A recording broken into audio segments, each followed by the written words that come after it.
Vamos a iniciar ahora la siguiente presentación. Y ya tenemos con nosotros a Lord Nigel Crisp. Lo presenté hace rato, me da mucho gusto y agradezco muchísimo a nombre de nuestro presidente, el doctor Germán Fajardo, que Lord Crisp esté con nosotros desde Londres en este momento, habiendo sido un arquitecto importante de la reforma del National Health Service de Inglaterra y ahora un líder muy importante en salud global y un líder muy importante para hacernos reflexionar sobre la importancia no solamente de dar atención médica, sino, siguiendo el título de su libro, la salud se crea en casa y los hospitales son para reparaciones. Vamos a escucharlo a continuación. Nigel, muchísimas gracias por estar con nosotros. Te hubiéramos querido tener acá, igual que a Daniel. Nos da mucho gusto de todas maneras tener a Daniel desde Toronto y a ti desde Londres. Adelante, por favor, Nigel. Thank you very much indeed. I'm going to try and share muchas gracias. De verdad, voy a tratar de compartir mi presentación, si me permiten compartir. Ya vamos a tenerlas ahí, ya estoy compartiendo. Creo que ya comparto, ¿verdad? Se ve bien. Ya se mostró, ¿verdad? Gracias. Muy bien, desde el principio. Aquí vamos. Muy bien. Es un gran placer acompañarles. Mi esposa y yo lamentamos no haber encontrado el tiempo para poder visitarles en México. Hubiera sido maravilloso. Es un gran placer estar con ustedes. Como fue dicho, fui un miembro independiente de la Casa de Lores, del Congreso de Lores en Reino Unido. Empezando en este siglo 2006, ahora estoy en recuperación, como suelo decir en este punto, pero en los últimos 15 años he estado trabajando en países de ingresos medios en todo el mundo y he aprendido muchísimo. Y claro, también en Winmat en Reino Unido, en donde ha sido un placer escuchar sus ideas también a lo largo de los años. En mi presentación voy a tratar de responder directamente a algunas de sus preguntas, pero claro, algunas no han surgido. Fue excelente tener la oportunidad de escuchar la maravillosa presentación de Daniel. Es un punto importante como Canadá, y mencionaste el Reino Unido, hay algo sobre el Sistema Nacional de Salud, el NHS, que define al país. Los que vieron las Olimpiadas de Londres pueden haber visto que esto formaba parte de la ceremonia de apertura, de que teníamos enfermeras saltando de camas en nuestra presentación de las Olimpiadas como nuestra imagen al mundo, y es uno de los elementos básicos, además de la reina, la reina, debería decir el rey ahora, pero que son símbolos del Reino Unido al mundo. Empezando con este punto, el sistema de salud basado en el valor. Ya mencionaron este hecho, pero voy a hablar un poco de la salud. Y de hecho, mi libro se llama La salud se hace en casa, no la atención a la salud y las reparaciones en los hospitales. Voy a cubrir un poco de temas que se empalman con la presentación de Daniel, pero el tema de las reparaciones y los hospitales tiene mucho que ver con Francis Maxwell, que estaba impulsando el sistema hospitalario de Uganda cuando yo estaba tratando de cambiar el sistema a través de la reforma del sistema de salud, y tomamos algunas ideas uno del otro. Voy a presentar algunos datos. Primero, hay una voluntad política que se funda en el Sistema Nacional de Salud y incluye estos 5 puntos esencialmente. Es un servicio completo o integral. Voy a volver a este punto. Es universal para todos, es gratuito en el punto de la necesidad o en el punto en el que se requiere, no se paga al recibir el servicio, está basado en la necesidad clínica y se deriva de las contribuciones colectivas. No es un sistema de seguros, no hay un conjunto de beneficios definido, es un servicio integral, pero también hay algunas exclusiones definidas cada cierto tiempo. Y las contribuciones colectivas vienen de los impuestos, pero no lo vemos como un sistema de seguro, es un servicio que se paga. Entonces no tendemos a hablar en términos de seguros ni utilizamos metodología de seguros al respecto. Las excepciones son similares a las de Canadá, que es servicios dentales y optometría, optometristas, anteojos, etcétera. Hay un servicio gratuito. 90% del uso de esos servicios es gratuito, de hecho, porque las personas tienen exenciones. Si tienen más de 65 o menos de 2 años, etcétera, pueden tener recetas gratuitas y pueden tener muchos servicios dentales, aunque es difícil acceder a esto. Muchas veces se pueden tener anteojos gratuitos, etcétera. La mayoría de las veces la gente paga por estos servicios. Y hay algunos principios muy importantes. Acabamos de redactar un artículo que va a estar en BMJ la próxima semana sobre por qué siguen siendo relevantes y por qué deben ser reforzados estos elementos en el futuro. Muy importante para nosotros. Voy a regresar a estos puntos, me imagino que varias veces, en particular al reconocer que su sistema en México no es similar. Y finalmente, es un servicio nacional, no es como Canadá con 32 autoridades distintas. Todo se engloba en un solo sistema. Hay participación del sector privado, si utilizamos al sector privado, a los proveedores privados en algunos lugares, si los convencemos, si los incluimos, digamos. Y hay un sistema de seguros que es complementario al NHS. Lo que quiero decir es que proporcionan algunos servicios en 2 o 3 hospitales. Son servicios integrales, pero son realmente de élite. Son personas que vuelan para tener estos servicios al país, pero no proporciona urgencias y muy pocos servicios de otro tipo. Hay un cierto sector privado, pero no está integrado en el sistema. Es un sistema muy desarrollado desde 1948, con muchos sistemas de prioridad, de priorización para poder tener acceso a nuevas tecnologías, y seguramente muchos conocen ISOC, nuestro sistema que fue uno de los primeros en el mundo para tener acceso a nuevas tecnologías y para desarrollar protocolos en torno a ellas, etcétera.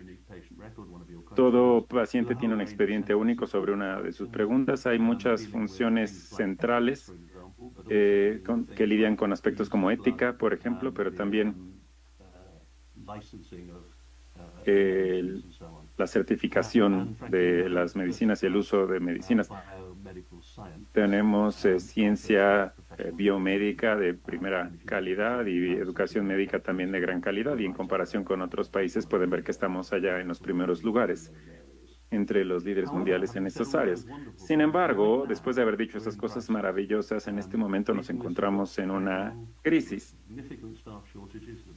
Las listas de espera están creciendo, hay falta de personal, hay insatisfacción en el público y en el personal, y aumentan las enfermedades.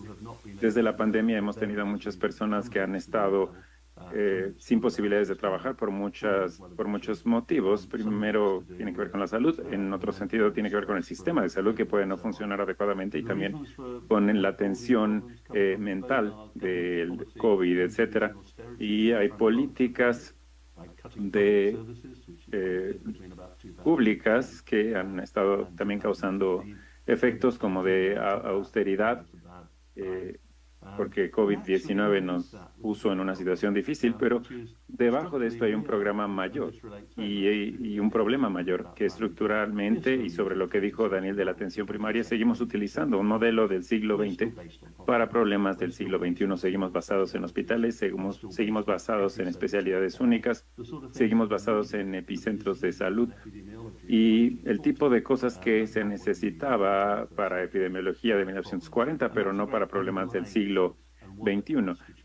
Y este es un problema subyacente que es necesario cambiar. Pero habiendo dicho esto, sigue habiendo excelente atención a la salud que se proporciona. La gente es increíble, y lo puedo decir por experiencia personal. Habiendo dicho esto, pero está en decadencia en este momento. Estamos pasando por una crisis y también una cierta crisis política, sinceramente, pero esto sería tema de otro momento. Entonces, el enfoque es cambiar este abordaje de la atención primaria y enfocarnos en la salud en términos más generales. ¿Y qué recomiendo para los países de ingresos medios? Bueno, estoy enfocándome en un punto maravilloso, que es enfocarse en alcanzar a todos. Claro que tienen un sistema distinto y deben utilizar distintas herramientas para lograr esto, pero tiene que ver con equidad y con igualdad. Empezamos con igualdad en un sistema universalmente accesible, pero nos tomó mucho tiempo darnos cuenta de que el decir que es universalmente accesible no lo hace universalmente accesible y es necesario lidiar con algunas de las barreras que la gente enfrenta al tener acceso a la salud por distintos motivos, no poder tener la atención que necesitan, pero también es necesario enfrentar, como lo que mencionó Daniel, estas brechas y llegar a otro punto que nuestra experiencia tiene que ver con que cuando se ofrece un servicio a la gente, mientras mejor sea la educación de la clase media, mejor podrán utilizarlo a comparación de otras personas en la sociedad en general y que van a empujar con sus codos para poder meterse en las filas, etcétera. Entonces tenemos que discutir la equidad del acceso y la equidad de los resultados, de los desenlaces, además de la equidad del sistema. Bueno, creo que ya no tengo que decir tanto sobre atención a la salud primaria, porque Daniel ya mencionó esto. Si tuviera 10 millones de libras para gastar en el sistema de salud de Inglaterra, los pondría directamente en el sistema primario. Bueno, tenemos aquí algo para los países de ingresos medios. En África, en Brasil y en otros lugares, las personas tienen trabajadores sociales comunitarios y ahora los estamos introduciendo también, que podemos decir que son personas locales, casi siempre mujeres que saben hacer 20 cosas, 10 de ellas en prevención de diferentes sistemas y 10 curativas para abordar enfermedades comunes. Y empezamos a desarrollarlos basándonos en el modelo brasileño y tenemos trabajadores comunitarios en Londres que están siendo guiados y orientados por trabajadores comunitarios de Brasil, utilizando principalmente Google Translate, pero creo que es un área de aprendizaje esencial para los países de ingresos medios. El sector agudo, a donde quiera que vamos, tenemos que hacer lo que ustedes tienen que hacer para enfocarnos en abordar la evidencia, entender el impacto de las intervenciones, el valor que dan, y veo que están hablando de su sistema de salud como un sistema basado en el valor también, y parte de esto es, claro, asegurarse de seguir utilizando métodos científicos mejorados para que esto pueda ocurrir. Esta es parte de mi recomendación, pero déjenme contar los últimos 2 puntos. Un mayor énfasis en los actores no relacionados con el sector de la salud y con determinantes más amplios para toda la sociedad y toda la población. Y esto no es solo en prevención, si queremos decirlo así, hasta cierto punto tiene que ver con la atención a la salud y hay muchos ejemplos por todos lados en donde nosotros sabemos en nuestra sociedad, si fuéramos a calcular el costo de la atención informal en el Reino Unido, llegaríamos al costo completo de NHS. Y si fuéramos a compensarlos adecuadamente, ¿qué estamos haciendo para compensar o para apoyar a los cuidadores y para crear sistemas de atención?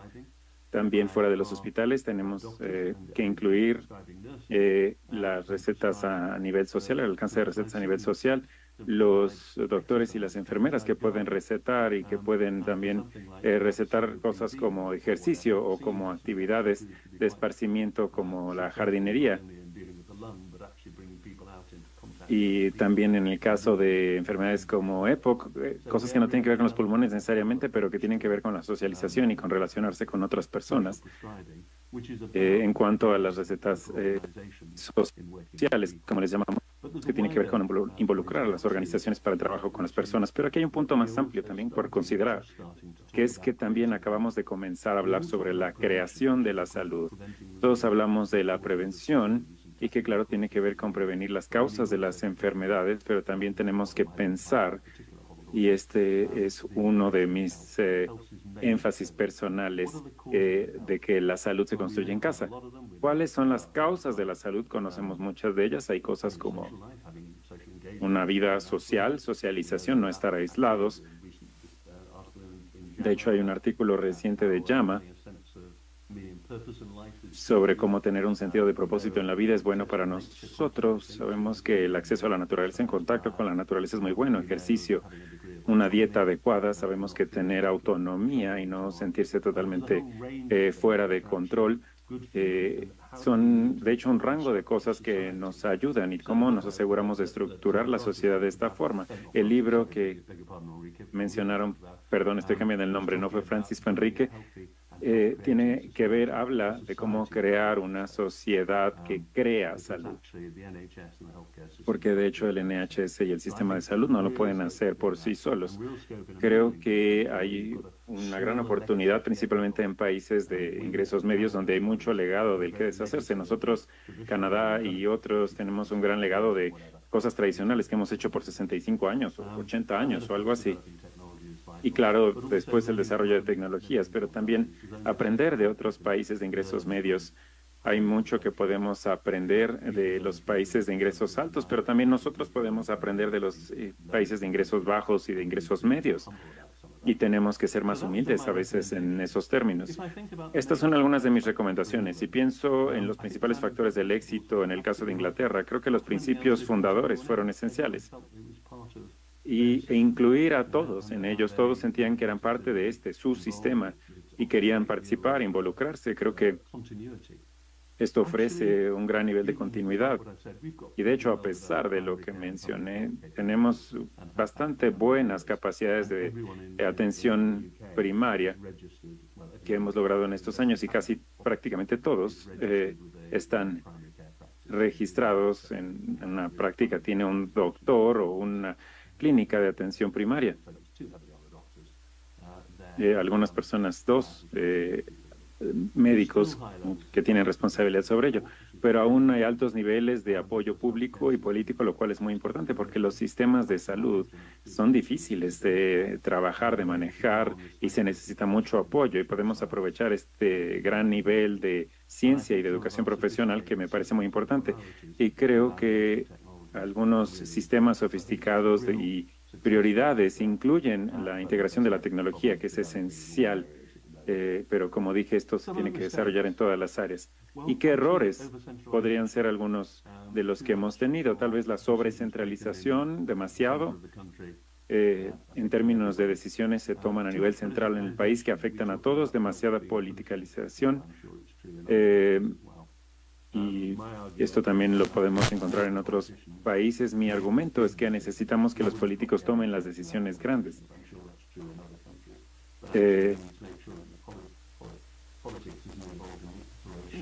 Nosotros necesitamos políticos, me imagino que como otros países también, pero no los incluimos a nivel de la práctica, a nivel operativo. No hemos logrado basarnos en la salud, poner la salud como el centro. Nos enfocamos o debemos enfocarnos en prevención, protección y salud. Yo he estado a cargo mucho tiempo de NHS y hemos hecho grandes logros, pero no hemos logrado hacer algo que dijimos que íbamos a hacer, que era poner la salud como el centro, como el enfoque en prevención, protección y creación de salud. En nuestro país hemos hablado por muchos años de un servicio dirigido por la atención primaria, como dijo Daniel hace algunos minutos, pero nunca creamos el plan para lograrlo. Creamos un plan para las listas de espera y para muchas otras cosas, pero nunca al final desarrollamos este plan para un servicio basado en la atención primaria. Necesitamos un plan real para hacerlo y la determinación para lograrlo. Y otra cosa que a veces se pierde, muchas veces es todo lo que entra en discusiones de costo. No hemos reconocido la importancia de una población saludable para la economía. Seguimos viendo la salud demasiado en nuestro país como un costo y no algo que forma parte de construir capital humano y por lo tanto el capital del país. Bueno, ¿y qué quitaría? Bueno, la participación política en las operaciones, pero no en el sistema de desarrollo. Ahí son esenciales.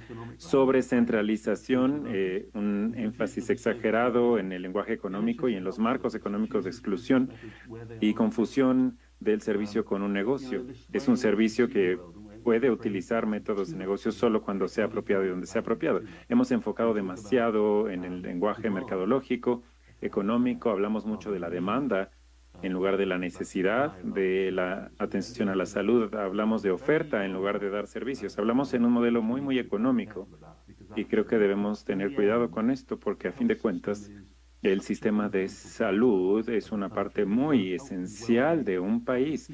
La salud y el bienestar de las personas de un país, de hecho, están en el centro de lo que los gobiernos deberían estar pensando.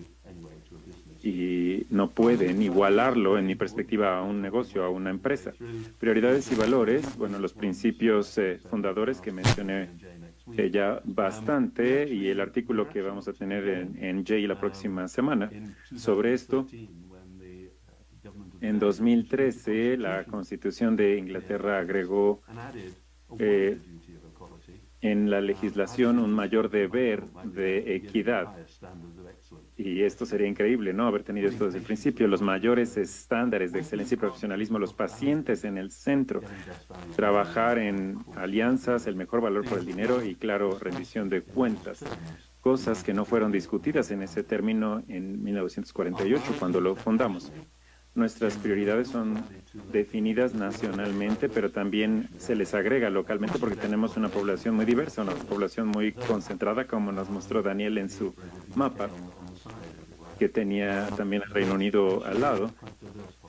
Pero de hecho tenemos una población muy diversa. Hay áreas en donde tenemos un gran número de personas con distintos orígenes étnicos y distintos grupos y distintos flujos de ingresos. También tenemos a NICE y otros que pueden dar la información basada en evidencias y la evaluación de tecnologías y otras instituciones que regulan profesiones, medicinas, el uso de tejido y el uso de sangre. Por ejemplo, la fertilización de embriones. Hay una institución que la revisa, de Embryo Authority, para ver las cuestiones éticas. También tiene que ver con prioridades, pero también tiene que ver con los valores y asegurarnos de tener un abordaje ético en la manera de tratar la fertilización in vitro y algunos otros asuntos críticos. Así que estos valores fundadores son como un hilo conductor de todo esto. Y llegando a mi última diapositiva, ¿cuáles serían mis palabras finales? Como dije, los principios y los valores son esenciales. Segundo, debemos hablar de equidad, así como de igualdad. Necesitamos, y esto es algo que le decimos a todos los gobiernos que lleguen, y el próximo gobierno que llegará este mismo año, es que necesitamos una política de bienestar y salud intersectorial y en todo el gobierno, con NHS como parte de esto. El NHS no puede lidiar con muchos de los actores externos, pero hay otros sectores que pueden, como miembro de la Casa de Lores, del Congreso de Lores, también propuse una ley en donde se busca que cualquier gobierno debe promover la salud y el bienestar. Sabemos cómo a nivel político se puede dañar mucho la salud y el bienestar. No se aprobó. La Casa de Lores lo aprobó 2 veces, pero la Casa, el Salón de Comunes, que es el gobierno en general, no lo aprobó. Y tenemos que dar un nuevo marco en donde el sistema de salud pueda hacer su trabajo y el trabajo que está diseñado para hacer de la mejor manera posible. La salud comunitaria primaria y pública, ya lo mencioné, desarrollar los papeles de pacientes y del público en general, desarrollar el uso de tecnología y datos y su gobierno, su gobernanza. Hay un gran interés en el papel que va a tener la tecnología, pero creo que con esto volvemos a los valores y principios con este último punto que tiene que ver con construir la confianza entre público, pacientes y el personal y manejar la política. Y es algo que mencioné, que fue mencionado antes. Mencioné que tenemos una falta de personal, pero no he comentado al respecto. Cuando tenemos problemas de personal o falta de personal, tenemos que pensar en lo que el personal va a estar haciendo en 15 años, no lo que está haciendo ahora. Y muchas veces nuestros procesos educativos están pensando en las personas que se requieren para los servicios y el sistema de hoy. Pero en 15 años, me imagino que en cuanto a esta meta, si pensáramos hace 15 años cómo ha cambiado el servicio que dábamos y que se necesitaba, tendremos que pensar en qué tanto va a cambiar en los próximos 15 años y definirlo en esos términos. Y voy a concluir con otro punto. Claro que hemos estado involucrados, Julio, Frank, y yo y otros, en cómo los profesionales de la salud, además de todos los demás y con todo lo que hacemos, somos muy importantes y somos de influencia. Somos agentes de cambio y somos curadores del conocimiento. Este es el lenguaje que empezamos a utilizar en algunos sectores del Reino Unido, que realmente pueden ayudar a otros sectores a involucrarse y ayudarles también a generar el cambio. Bueno, ahora quisiera callarme y seguir observando la conversación. Muchas gracias.